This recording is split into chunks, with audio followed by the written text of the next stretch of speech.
Yesterday, I shared my thoughts on why I think Kamala Harris lost. And just to reiterate what I said then, nobody really knows for sure, but I think some conclusions are more reasonable than others. And for purposes of this video, we are going to focus on the unreasonable takeaways.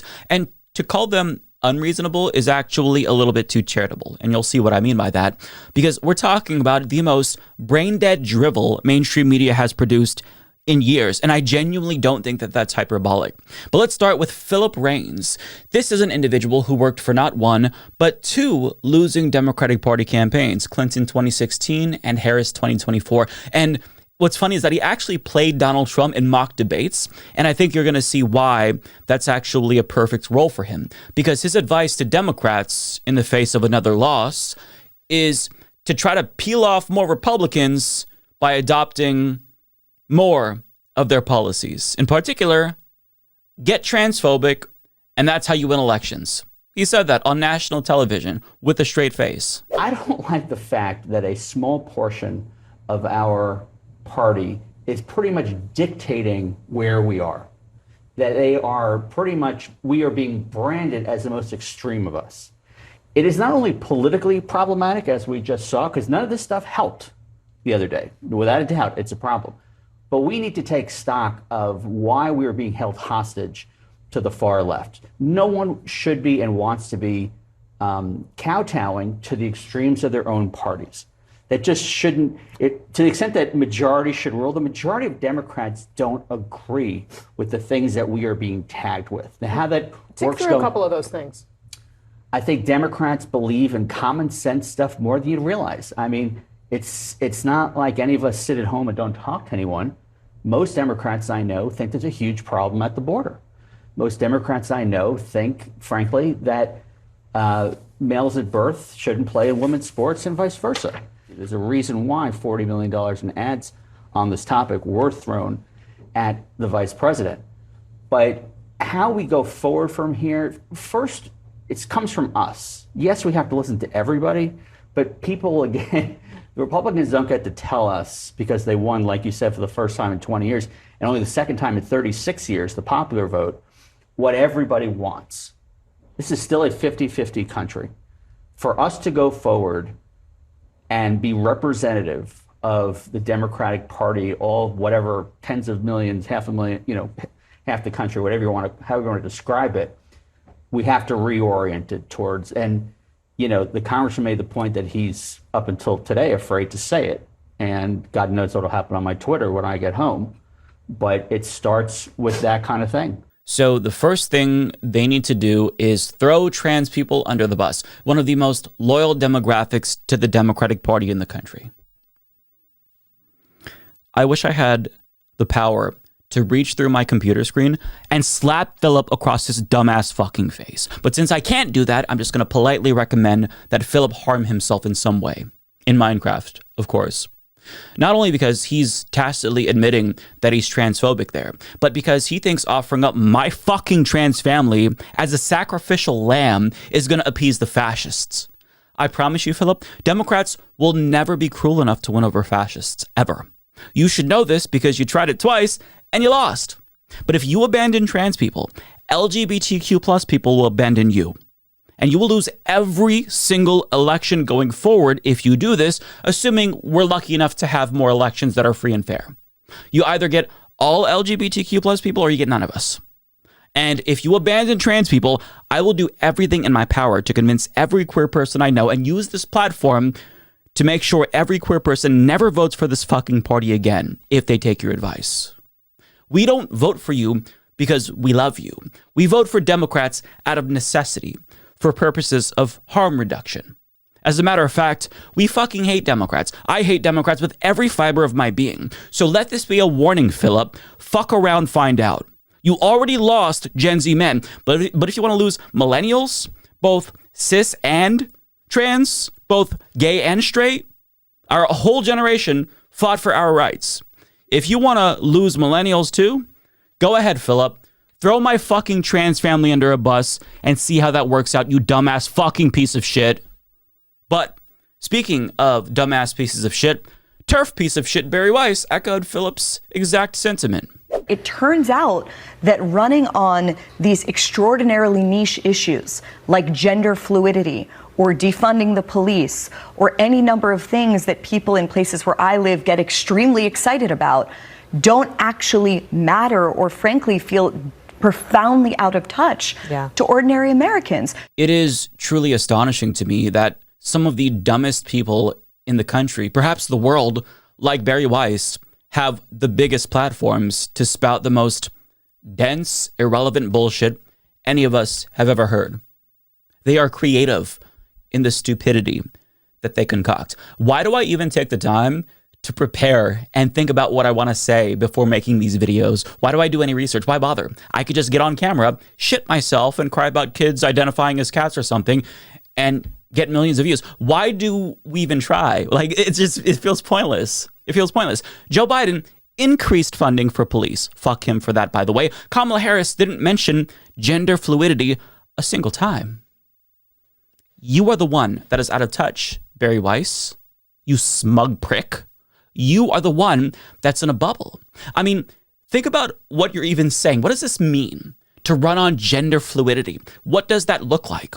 Are you suggesting that Kamala wants to make everyone gender fluid or abolish gender or simply give people the freedom to be gender fluid? We don't know because Kamala didn't run on that and you didn't actually expound upon what the fuck you were saying. But what do you even mean? I mean, you can literally just say anything these days and it doesn't even matter. The dumber the thing you say, the more you get clipped and cheered on as some sort of a profound truth teller who's willing to say what nobody else wants to say, what everybody else is too afraid to say. I mean, this is the world we're living in. But just you wait, because CNN is going to bring us some more wisdom from the pundit class, and buckle up because this one's a fucking banger. And I think there was this very powerful ad, the Republican Jewish Coalition, that was all over the airwaves. A bunch of women sitting around, Jewish women, just saying, I can't stand him, but I felt like we were supporting Israel and we were stronger and we were tougher. And I think that resonates with people. And then to your point, the ad that came out that was beating Kamala up around fear about Israel not being protected, there was never a response from the campaign on that, which I thought was a big mistake. Amanda Berman from Zioness had to raise money running her own ads trying to fight back alone. That didn't work. I mean, is there something in the water in this country that transports people into different timelines that I'm not aware of? This administration gave Israel the international cover that they needed, as well as the weapons that they needed to do a literal genocide. Gaza is being wiped out as I record this video. Israel just announced that they cannot return to North Gaza. Kamala Harris condescendingly told Palestinian protesters, I'm speaking. And then the liberals love that so much that they put that quote on a shirt and sold it.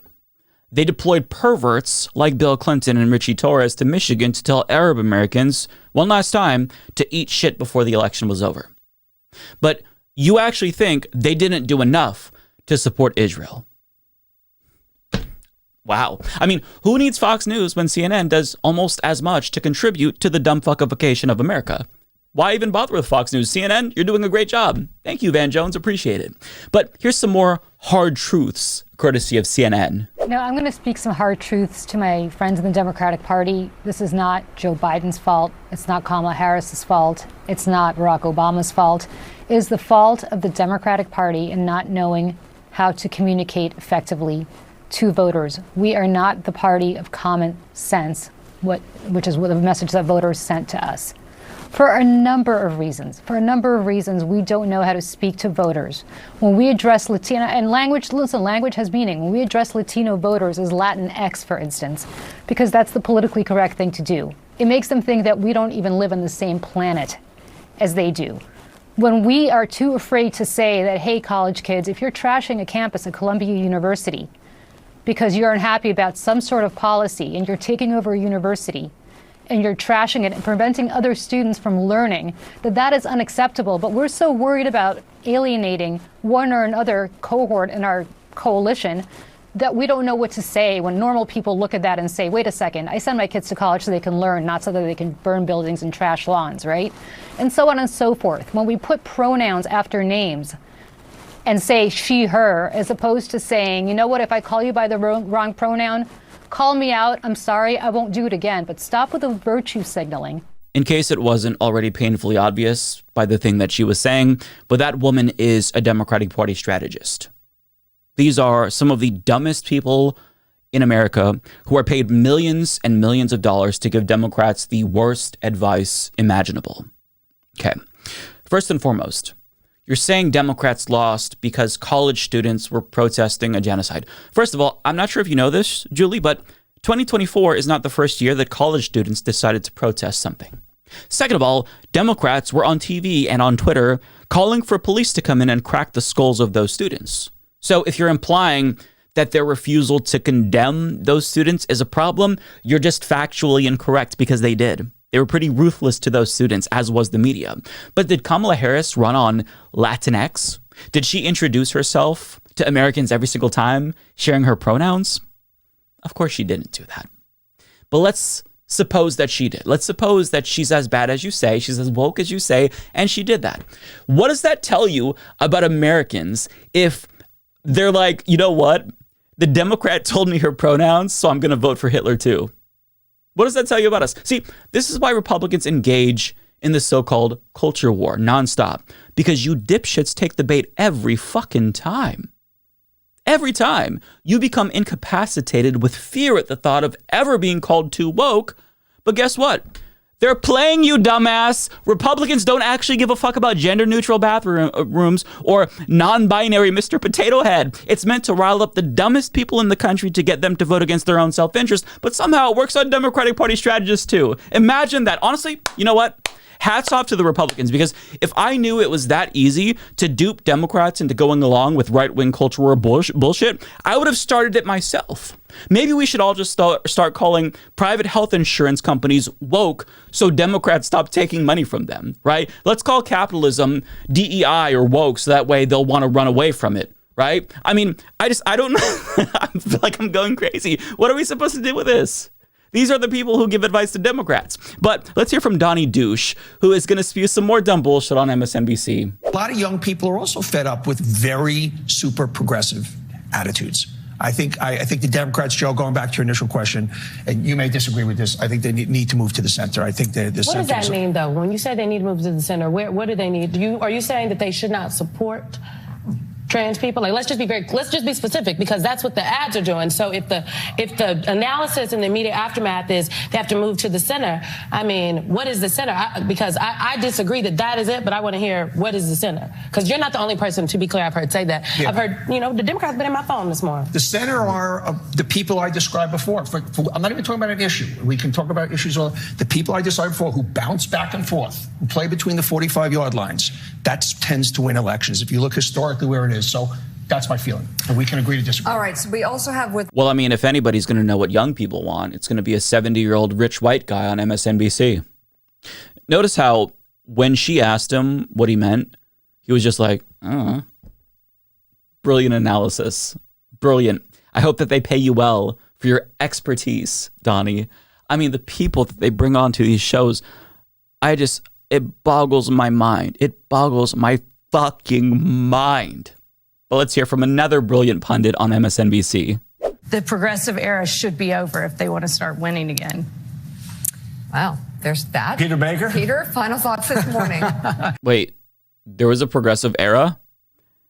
Did I miss Joe Biden proposing Medicare for all and free college? See, if I recall correctly, the progressive era is over.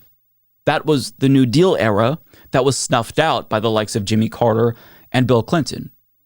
Sure, there's progressives within the Democratic Party, but they have no influence whatsoever, assuming they're actually progressive. I mean, how many members of the Congressional Progressive Caucus take corporate money and enthusiastically support Israel's genocide in Gaza? It's honestly impressive how skewed their perception of reality is. They get on TV, say some dumb shit, and accuse everybody else of being out of touch as they exist exclusively in this weird DC bubble and echo chamber, and they think they know everything and they know what the peasants want. It's just shocking. But on that note, a 150-year-old vampire on CNBC is going to tell us basically the same thing that lady said. The AOC wing of the party, do they double down? Well, they always double down. So that's actually the next question. If you think the party's supposed to move to the center, does it actually, or do you actually think that some of the folks who are seriously on the left say it was not left enough? Well, they are going to say that because, my observation, they always say it, right? At least in recent years. But I don't think that's where the party's going to end up. I think this is a repudiation, in many respects, of the progressive side of the party, even though Harris herself did not run a Sanders-like or AOC-like campaign. Right. But I think the aura around the party is influenced a lot by the progressive. With the utmost disrespect, what the fuck are you even talking about, sir? What are you even talking about? We've been screaming at them for more than a year to stop funding a genocide. And do you want to know what their response was? This was their response. They crushed a populist movement that organically materialized within their own party, not once, but 2 times. And they do it again if it happened. When Democrats had both chambers of Congress, Joe Manchin and Kyrsten Sinema had almost all the input on legislation, while progressives got steamrolled. We just lost 2 of the most progressive members of Congress to AIPAC. So I'll ask you again, sir, what are you even talking about? We have no influence in the Democratic Party. The left doesn't exist. It's fractured. There's no institutional left.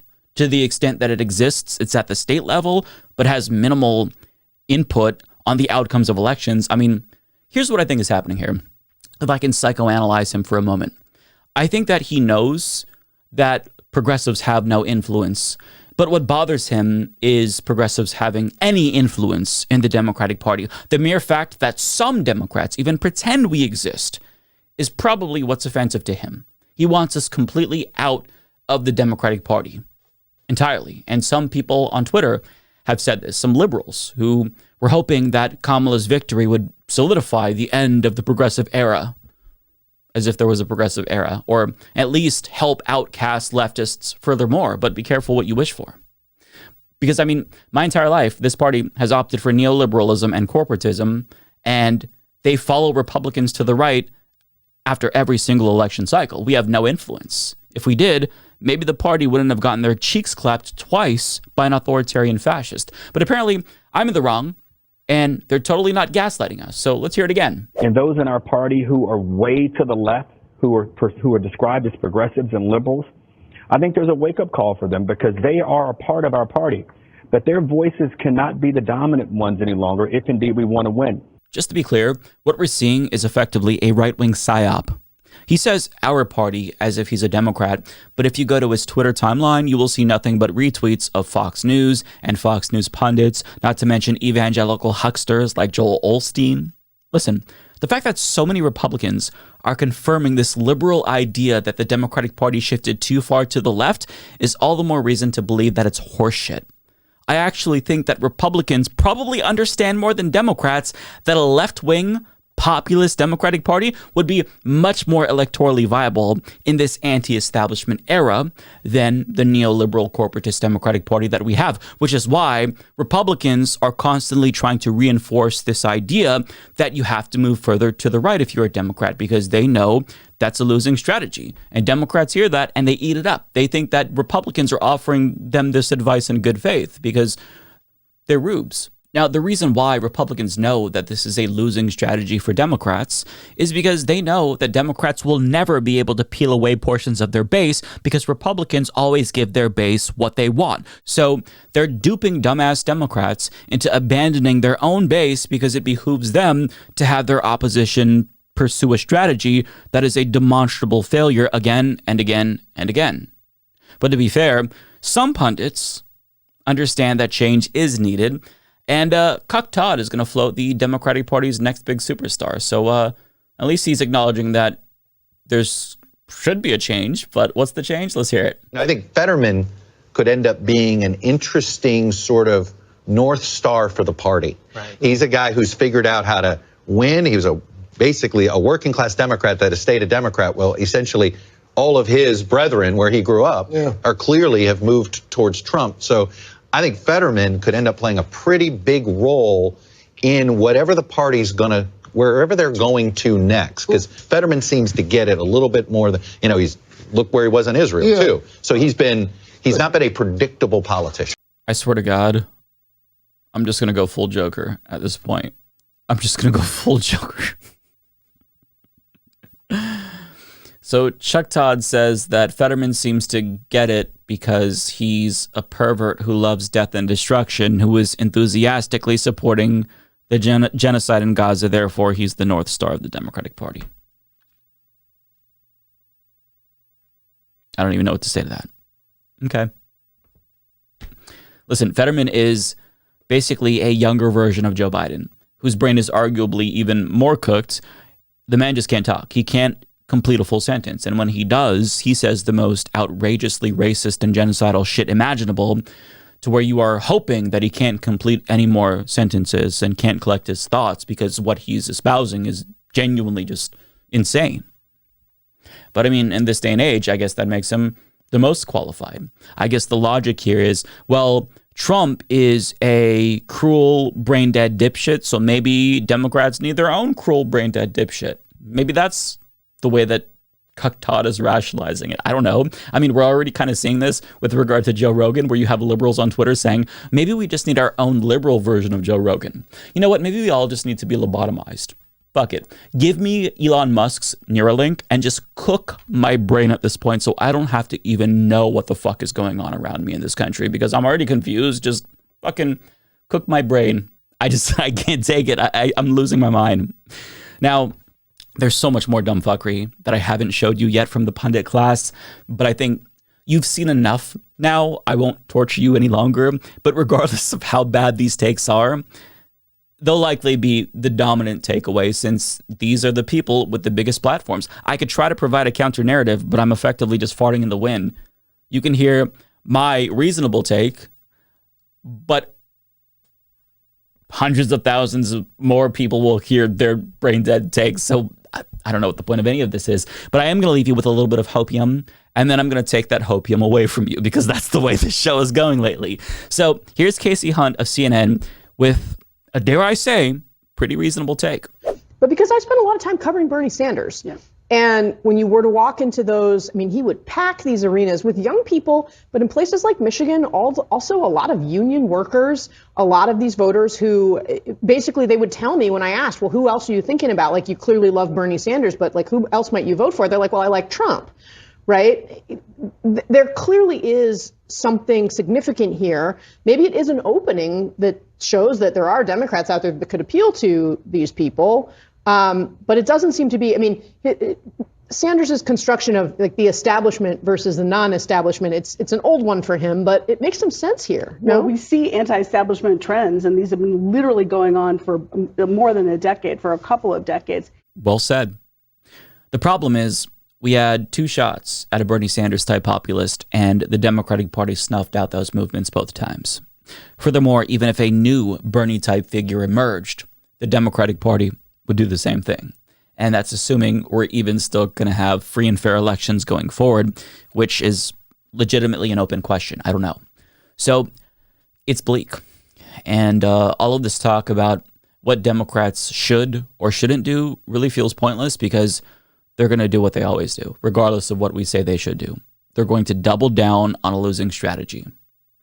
And if you're feeling frustrated and thinking, okay, if that's the case, maybe I should leave the Democratic Party, good luck to you, because I've tried that route before too, and it didn't work. We live in a majoritarian winner-take-all system, and we're not going to be able to beat that system. The Democratic Party, third parties, it's all hopeless. The best that you can do, realistically speaking, is organize locally and try to do the best that you can to protect the most marginalized and vulnerable people around you. You're not going to change the system by working within the system, either by reforming it through the Democratic Party or by launching a new party to run within the same rotten system.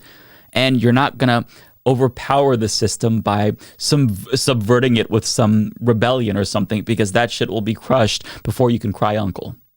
All you can do is accept the bleak, dystopian nature of the country that we're living in and do everything in your power to survive as we continue to circle the drain as a country, and just enjoy today because it very well could get worse tomorrow.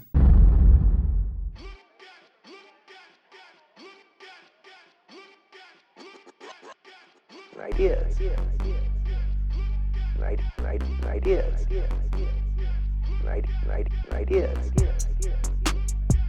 Recovery mode, my brain ideas. Recovery mode, my brain ideas.